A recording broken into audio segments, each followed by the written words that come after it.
दोस्तों, समीक्षा अधिकारी की मुख्य परीक्षा में जो निबंध पूछे जाते हैं उनमें आप देखिए कि प्रीवियस ईयर के प्रश्नों की महत्वपूर्ण भूमिका रहती है। आप देखिए कि जब भी आप आरओ का एग्जाम के लिए प्रिपेयर करें तो आप ये तो देख ही ले कि आरओ में कौन कौन से प्रीवियस ईयर में क्वेश्चन पूछे गए हैं, बल्कि साथ ही आप पीसीएस के भी प्रश्नों को देख लीजिए और उसके साथ साथ आप यूपीएससी के भी प्रश्नों को देखिए जो भी विगत वर्षों में पूछे गए हैं।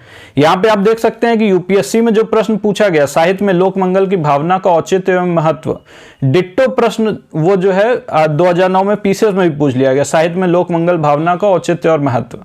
इसी प्रकार से आप देखेंगे यूपीएससी में पूछा गया समाज के नवनिर्माण में साहित्य की भूमिका, सेम प्रश्न यही समाज के नवनिर्माण में साहित्य की भूमिका पीसीएस में भी पूछा गया। आप देखिए कि जो टॉपिक पीसीएस में 6-7 बार पूछा जा रहा है साहित्य और समाज से मिलता जुलता, वही टॉपिक आरओ में भी 2-3 बार पूछा गया है, यूपीएससी में भी 2 बार पूछा गया है।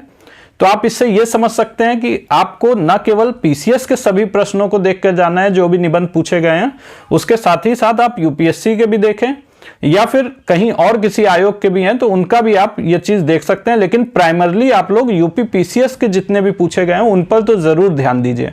आप देखिए कि ये हम लोग जो अपना ऐसे प्रैक्टिस बैच का नोट्स अपडेटेड एकदम तैयार कर रहे हैं, उसमें सबसे पहले हम लोग इसी चीज को रखे हैं, यानी किसी भी विषय की महत्ता कितनी है उसको समझने के लिए प्रीवियस ईयर पेपर्स का एनालिसिस बहुत ज्यादा जरूरी होता है। यही कारण है कि हम लोगों ने इसको सबसे ऊपर हिस्से में यही रखा है और ये समझने की कोशिश की है कि कौन सा टॉपिक कितना इंपॉर्टेंट है।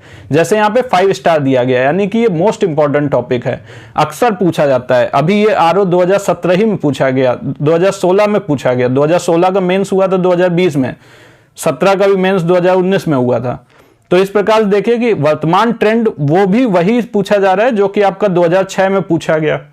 तो इस तरीके से आप लोग इसकी तैयारी कर सकते हैं। और ये देखिए हमारा ऐसे प्रैक्टिस बैच जो ऑलरेडी शुरू हो चुका है 11 मार्च से, उसमें देखिए ये सारे नोट्स उसके तैयार किए जा रहे हैं। आपको एकदम अपडेटेड नोट्स मिलेंगे, साथ में कोटेशंस और डेटा बैंक भी मिलेगा और उसकी ऐसे प्रैक्टिस भी कराई जाएगी वीकली बेसिस पे। ये सारी चीजें आप लोगों को ऐसे प्रैक्टिस बैच में मिलेंगी। जो भी लोग इससे अभी ज्वाइन नहीं हुए हैं वो उससे ज्वाइन हो सकते हैं। एक बड़ी संख्या में लोगों ने ऑलरेडी ज्वाइन कर लिया है, आप लोग भी इससे लाभान्वित हो सकते हैं। बहुत बहुत धन्यवाद, नमस्कार।